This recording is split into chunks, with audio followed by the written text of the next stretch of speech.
lado do Flamengo, né? O Flamengo contra o Bragantino parecia um time amador, né?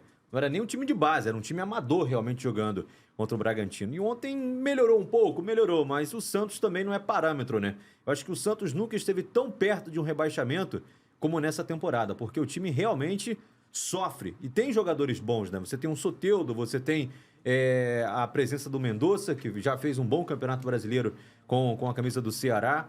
Tem um goleiro também muito bom, mas o time não consegue vingar. Não consegue nessa temporada. Parece até um outro clube carioca, né? Que é o Vasco da Gama, que vive uma situação também muito difícil. Mas falando de Flamengo, eu acho que o São Paulo está torcendo para não ter mais data FIFA.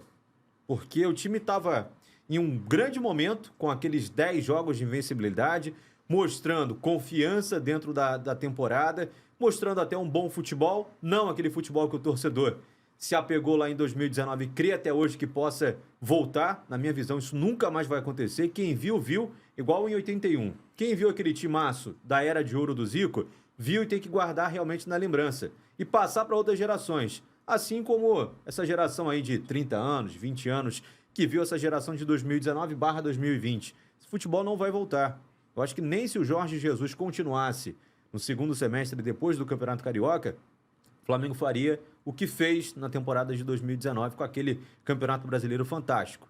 Então, assim, eu acho que o Jorge Sampaoli, alguma coisa está acontecendo lá dentro do Flamengo. A gente não sabe muito bem o que está acontecendo, mas a gente até trouxe algumas informações de bastidores envolvendo a questão de relacionamento de alguns atletas. Pelo menos o Gabigol, depois daquela vitória no Maracanã, deu uma resposta totalmente contrária, falando que estava tudo certo dentro do elenco do Flamengo, dando aquele abraço no Davi Luiz para todo mundo realmente ter uma noção contrária do que a imprensa apurou e trouxe.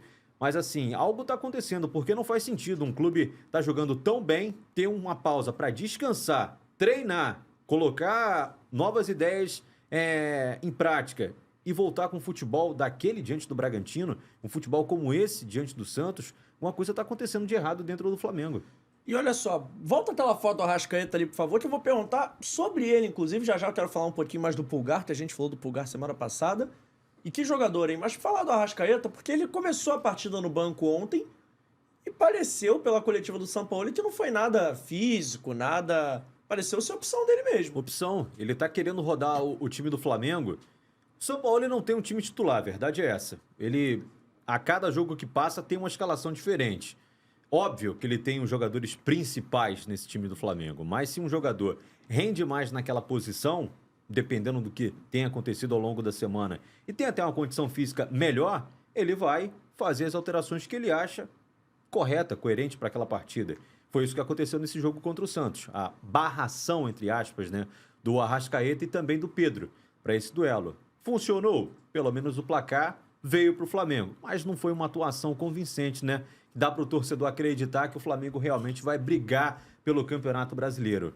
Hoje, na minha visão, pelo que o Botafogo vem apresentando, e até mesmo o Palmeiras, pelo trabalho a longo prazo do Abel, eu acho que são as duas equipes que realmente vão brigar pelo título brasileiro. Tem o Grêmio ali na segunda posição, mas não vejo o Grêmio com fôlego até a 38ª rodada, assim como o Flamengo. E a gente falou aí do Arrascaeta e do Pedro, principalmente, mas já dá pra gente meio que cravar que o Pedro perdeu a vaga pro Gabigol hoje no time titular do Flamengo, né? O titular do Flamengo, camisa 9, apesar dele usar 10, é o Gabriel Barbosa, o Gabigol. Desde quando o São Paulo chegou ao Flamengo, ele sempre fez elogios ao Gabigol. Inclusive tentou a contratação do Gabigol no Sevilha, da Espanha. Então ele sempre foi muito fã da forma como o Gabigol joga. Ele acha que o Gabigol realmente tem a característica necessária para esse estilo de jogo dele. Diferente do Pedro, que é um jogador muito mais de área, que não é tão participativo como é o Gabigol em outros setores do campo.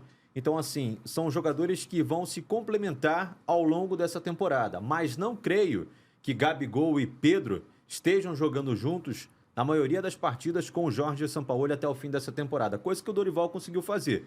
Mas não vejo o Sampaoli escalando os dois. Eu acho que é muito claro um recorte, né? O Pedro, ele vive o seu grande momento no Flamengo com o Dorival. Sim. Eu acho que isso é muito uma questão do técnico saber usar o jogador, saber usar os dois jogadores da melhor forma, encaixar na forma dele jogar. E pro Pedro acabou favorecendo muito a forma do Dorival. Então ele vive o grande momento dele da passagem inteira pro Flamengo com o Dorival. Né? E principalmente com o Vitor Pereira, ele ainda vive alguns bons momentos, mas principalmente com o Sampaoli, perdeu completamente o espaço. Né? Sim, mas tem treinador que ele já chega com uma forma de jogar na cabeça e não muda. Vitor Pereira foi assim, o Sampaoli também é assim. E aí cabe, na minha visão, a diretoria saber o treinador a ser contratado para se encaixar com as peças que ele tem à disposição. Não adianta você querer contratar um treinador retranqueiro com um elenco que só tem jogador ofensivo. E treinador não muda convicção de jeito nenhum. Não tem como. Cada treinador tem a sua convicção e vive com elas. Exatamente. É até estranho, por exemplo, o Vasco perdeu seu treinador. Saiu agora o Maurício Barbieri, muitos estão comemorando. Mas e aí, qual é a filosofia do novo treinador? Aí fala assim Ramon Dias, fala assim Rogério Ceni. Sim, são treinadores completamente diferentes.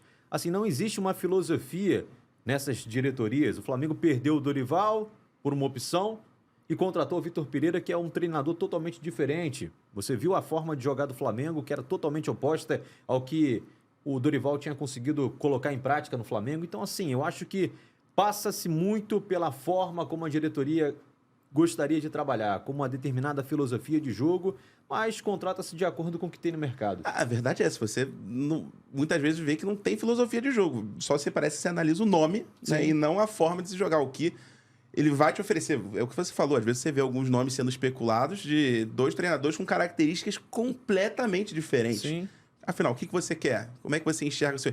E quando você monta o elenco, você monta pensando, né, também numa filosofia de jogo, ou você traz o nome e jogadores que não encaixam? Os números do Jorge Sampaoli, em 18 partidas, são semelhantes aos números do Vitor Pereira. Ou seja, o que mudou de fato até aqui? Acabou esse corte? Então calma aí. Antes de eu ir embora, não esquece de se inscrever no canal, ativar o sininho da notificação, deixar o seu like e o seu comentário e, claro, seguir as nossas redes sociais. A gente tá no @ForaDoJogoCast em todas as redes sociais, mas pelo visto, estamos expulsando, então vai, me ajuda aí!